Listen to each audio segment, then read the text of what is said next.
6,000 రూపాయలు, ఇలా సంవత్సరానికి 20,000 రూపాయల లెక్కన ఇప్పటికే కావలి నియోజకవర్గంలో ఉన్నటువంటి రైతాంగానికి 35,000 రూపాయలు, అంటే 17,000, ఇంచుమించు 18,000 మన ముఖ్యమంత్రి శ్రీ నారా చంద్రబాబు నాయుడు గారికి, అదేవిధంగా ప్రధానమంత్రి నరేంద్ర మోడీ గారికి ప్రత్యేకంగా ధన్యవాదాలు తెలియజేస్తూ, మా నాగరాజు ఏడీ గారి ఆధ్వర్యంలో 2 సంవత్సరాలు ఈరోజు 2 పంటలు పండించి మా రైతాంగానికి నువ్వు ఎప్పుడు అండగా ఉన్న మా ఏడీ నాగరాజు గారిని ప్రత్యేకంగా అభినందిస్తూ, మా అగ్రికల్చర్ అధికారులందరినీ కూడా అభినందిస్తూ, మీరు కూడా మా రైతులు వచ్చినప్పుడు ఏదో సాకులు చెప్పకుండా ఈ ప్రతిపక్షాలలో యూరియా లేదు, అది లేదు, ఇది లేదని మీకు ఒక్కటే మాట చెప్పా. ప్రపంచం ఎంతో వచ్చి తలకిందులైనా కావలి నియోజకవర్గంలో రైతుకి పిండి కట్టలు ఇస్తాను, ధైర్యంగా పంటలు వేసుకోండి అని ఆలోచన చెప్పా. ఇప్పుడు కూడా చెబుతున్నా.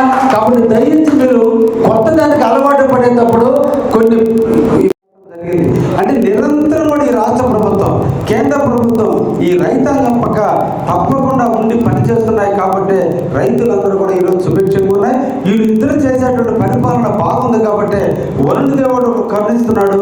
ఈరోజు మన డ్యాముల్లో నీళ్లు ఉన్నాయి. ఈ కావలి నియోజకవర్గంలో 2 పంటలు యథేచ్ఛగా పండేదానికి ఈరోజు ప్రకృతి మనకు కలిసి వచ్చింది. ఎక్కడికక్కడ కాలువలు మరమ్మతులు ప్రారంభించాం. ఏ ఒక్క చెరువు కూడా తెగిపోకుండా ఫ్యూచర్లో ఎటువంటి ఇబ్బందులు వచ్చినా మీరందరూ కూడా చూశారు. పోయిన సంవత్సరం వర్షపాతం కావలి నియోజకవర్గంలో 27 సెంటీమీటర్లు, 12 సెంటీమీటర్లు వస్తే చెరువులు తెగతాయి. 27 సెంటీమీటర్లు వచ్చినా ఎక్కడికక్కడ మన ప్రభుత్వ యంత్రాంగం, ఇరిగేషన్ అధికారులు, రెవెన్యూ అధికారులు, అదేవిధంగా మన నీటి సంఘాల అధ్యక్షులు, మన నాయకులు అందరూ కూడా కాపలా కాసి ఎక్కడికక్కడ గడ్లు పెట్టైనా కూడా చేశారు తప్ప ఒక్క చెరువును కూడా తెగనీయకుండా కాపాడి రైతాంగాన్ని కాపాడుకున్నటువంటి ఈ కావలి నియోజకవర్గం. మీరు ఏది కావాలంటే అవన్నీ సబ్సిడీ కింద ఈరోజు ప్రభుత్వాలు అందిస్తున్నాయి. విద్యుత్ సేద్యం చేసుకుంటారంటే స్ప్రింక్లర్స్ కింద మళ్ళీ గత 5 సంవత్సరాలు లేకపోతే మళ్ళీ ఈరోజు స్టార్ట్ అయింది. స్ప్రింక్లర్స్ కావచ్చు, లేదంటే డ్రిప్ ఇరిగేషన్ కానీ ఈరోజు మళ్ళీ 90% సబ్సిడీ, మహిళలకైతే 100% సబ్సిడీ ఇచ్చి మళ్ళీ ఎక్కడైతే ఏర్చేరు వేసుకునే వాళ్ళు కావచ్చు, లేదంటే చామగడ్డలు వేసుకునే వాళ్ళు, ఎక్కడైతే ఇసుక పడిన నేలలు ఉన్నాయో అక్కడ విద్యుత్ సేద్యం చేసుకోవడానికి వాళ్ళందరూ కూడా ఈరోజు మళ్ళీ ఈ రాష్ట్ర ప్రభుత్వం, ఈ మంచి ప్రభుత్వం వచ్చిన తర్వాత మళ్ళీ సబ్సిడీ కింద ఈరోజు ఇవ్వడం జరుగుతుంది. ఇంకా కూడా ఈరోజు కొత్తగా మన రాయలసీమ ప్రాంతాన్ని ఈరోజు హార్టికల్చర్ హబ్గా, అంటే బనానా కానీ, లేదంటే మామిడి పళ్ళు కానీ, సపోటా పళ్ళు కానీ, ఏదైతే ఫ్రూట్స్ హబ్గా ఈ రోజున అనంతపురం జిల్లా, కర్నూలు జిల్లా, కడప జిల్లా, నెల్లూరు జిల్లా, ప్రకాశం జిల్లాలో ఉన్నటువంటి మార్కాపురం జిల్లాని పెట్టి గిడ్డంగులు ఏర్పాటు చేసి రాబోయే కాలంలో 1,00,000 కోట్లు ఖర్చు పెట్టి ఈ ప్రాంతంలో ఎక్కడైనా రైతులు ఇంకా ట్రెడిషనల్గా వెనకాలం ఒరి పండించడం. ఈరోజు మీరు పంటలు పండిస్తే ఈ దళారుల చేతిలో గత 5 సంవత్సరాల్లో ఎప్పుడు ఒడ్లు రేట్లు ఎంత ఉంటుందో తెలియదు. ఒక్క ఎలక్షన్ ముందు మాత్రమే మంచి రేటు ఉండింది. సీఎంఆర్ కింద కాకుండా డైరెక్ట్గా రైతులు అమ్ముకోగలిగారు. ఎందుకంటే అది ఎలక్షన్ టైం కాబట్టి ఆ ప్రభుత్వానికి చెడ్డ పేరు వస్తుందని ఆ రోజు అన్ని డోర్లు ఓపెన్ చేస్తే మంచి రేటు వచ్చింది. కానీ అంతకుముందు 4 సంవత్సరాలు చూస్తే నాకు తెలిసి అల్లూరు అంటే పంటల అల్లూరు అని పేరు. కారణం ఏంటంటే అల్లూరు డెల్టా. ఎన్నిసార్లు నిలిచిన పంటలు పండించే పరిస్థితి ఉండేది. కానీ నేను ఎమ్మెల్యే దానికి 2 సంవత్సరాల ముందు చూస్తే అల్లూరు ప్రజలు పంటలు వేయడానికి ముందుకు రాల. కారణం మనం పండించినటువంటి పంటకి గిట్టు. మీరు వాడేటువంటి పంటలు పండించే క్రమంలో మీరు ఎక్కువ కెమికల్స్ వాడుతున్నారు. కాబట్టి పచ్చి రొట్టెని పెంచుకోండి.